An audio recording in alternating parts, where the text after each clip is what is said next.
ছেলে ভাবির পাশে শুতে আছে, ছেলে ওর বেটা খেলে শুতে আছে, আমার মেয়েটা আরেক জায়গাতে আছে।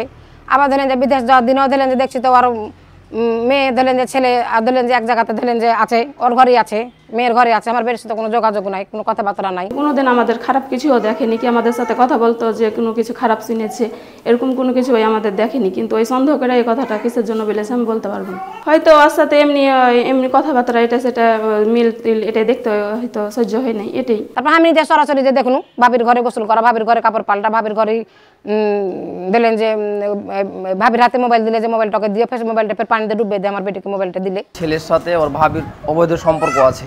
আমার মেয়ে হাতে নাতে ধরার পরে ওদের সাথে একটা দ্বন্দ্ব সৃষ্টি হয়। এই দ্বন্দ্ব সৃষ্টি হওয়ার পর থেকেই ধরেন যে ওর ভাবি যা বলে তাই ধরেন যে সে করে। তো ওটা যদি করে তোরা বেটার বিয়ে কেন দিচ্ছে, একটা বেরিয়েছে আমার বেটিকে আমার জীবনটা বাদ করে আমার বেটিকে বাদ দিলেন, এখন দিলেন যে ওর বেটিটার যেটা বিয়ে দিলে এখন ওর বেটিটা তো দুনিয়া থেকে চলে গেল। একটা স্ত্রী স্বামী স্ত্রীর সাথে মিল থাকবে কিন্তু থাকে ওর ভানির সাথে, এটা কি কোনো মেয়ে সহ্য করতে পারবে? কোনো মেয়েই সহ্য করতে পারবে না, স্বামীর ভাগ কেউ দিতে পারে না। আগের বউটা ছাড়াছাড়ি ওরকমই ওই যে কার সঙ্গে কিসে যে চ্যাট মানে কি করে কথা বলেছে বাবা, তখন আমার ব্যাটার সাথে কেমন করে বলে একজোট থাকলে বলে বুঝালে যে কার সঙ্গে কথা বলছে না বলছে, এটা থেকে দ্বন্দ্ব শুরু। না আমি ছিলাম না এখানে, আমার মায়ের বাড়িতে ছিলাম। তারা এই কথাটা বলে কিভাবে? ওইটা মিথ্যা কথা বলছে, কারণ আমি ছিলাম না। ওই এবার আসছিল তখন আমি এখানে ছিলাম না, আমার ভাই এসেছিল আমি ওখানে ছিলাম।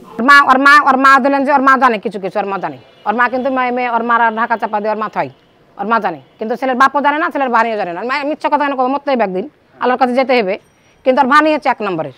আর ছেলে নিবে, ছেলে মাঝখানে শুতে দেবে। আবার গহনা দিয়েছিল, গহনা গেল কারে লিয়েছে, চেন দিয়েছিল চেন কারে লিয়েছে, আংটি দিয়েছে আংটি কারে লিয়েছে।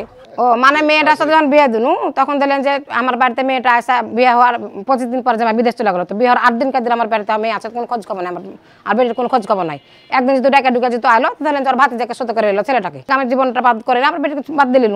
এখন দিলেন যে ওর বেটিটার যেটা বিয়ে দিলে এখন ওর বেটিটা তো দুনিয়া থেকে চলে গেল। তার জন্য ওর বাপকে আমরা বললাম যে আপনারা এখন না এসে যদি আপনারা আগে আসতেন তাহলে আপনার বেটির বাড়িতে বিয়ে হতো না। ভিতর থেকে দুয়ার লাগা ছিল, হচ্ছে যে পর্দা হটে ওঠে না বলে আমরা ডাকেছি, চালা যখন না করেছে পর্দা হটটা ওকে দেখতে গেছে, দিয়ে আমার ছেলে প্রথম গেছে, দেখে আমার ছেলে ওখানে ফিট লেগে রাস্তাতে পড়ে গেছে। দিয়ে তখন অনেক লোক ছিল, ওরা তখন দেখলে যে হ্যাঁ ঝুলন্ত অবস্থা। পুলিশ এসে তখন দুয়ার খুলে বের করেছে, দুয়ারে ভেঙে। না আমার সাথে কোনো কিছু হয়নি, আমরা দুই জায়গায় উপরে একসাথে ছিলাম, একসাথে মাগরিবের সময় উজু করে নেমে এসেছি। ওই ওর ঘরে গেছে, আমি আমার ঘরে গেছি। তারপরে হচ্ছে ওই মাগরিব এসারের নামাজ পড়ে হয়ে শুইতেছে, আমি আর ওর সাথে কোনো কথা হয়নি, দেখা হয়নি। 1 মাস ছিল, আমার কাছ থেকে একটা ক্যাথা পরে লেগেছে, সে ক্যাথা 2 দিনকে লেগে আসছে, ক্যাথাতে অ্যাসিড ঢেলে থেদেছে। ওই ক্যাথাতে অ্যাসিড ঢেলেছে আমার ছেলের মাথার তেল পর্যন্ত তেল অ্যাসিড ঢেলেছে, যেন তেল মাখা যেন ছেলেটা যেন মারা যায়। আর জয়বাড়ি জামাই মোবাইল দিয়ে যায়, মোবাইল ধোয়া মাত্রই পানিতে ডুবা হয়ে যায়, ডুববে ওপরে রেখে দেয়। একটা ওইভাবে থেয়েছে, আর একটা মোবাইল দিলে যদি কিনা ওই মোবাইল পানিতে ভাসতেই দিলে 1 বালতি পানিতে। আমি জানতে পারতাম না, আমি বাইরে তুলছিলাম, তো আমার স্ত্রী বলছে সারবান উঠে না কেন, ব্যাপার কি? তো দরজা বাড়ি মতো দরজা বাড়ি মেরে দরজা খোলে না, কী ব্যাপার কি? তো বলতে তখন লাগা পিছন দিয়ে তখন গ্রিল পাম ভেঙে দেখছি, তো এই ব্যাপার ঘটনা। তো আমার বাপ পোতা করছে কি ওই পাইপ দিয়েই মারছে, তো এরকম ওই নার্সারি থেকে সাবল নিলাম, ভাঙলাম তালা ভেঙে, তখন ওটা গাড়িটা ওই জ্বালাটা হটালছে। তারপর আমার পোতা দেখে এই ঘটনা, তারপর ওদের চিৎকার দেওয়া বাইরে পড়ে গেছে, আর লোকজন তো জুড়ে গেছে আগে, যখন বাড়ি মারে তখন তো বহুত লোক। না না না, এটা কিছু ছিল না, এটা একটা বাজে কথা করে লাভ নেই। আমি কারোর দোষ দেবো না, কোনো দোষ ছিল না, কারোরই দোষ ছিল না। আমার 3টে বউ 3টাই ভালো।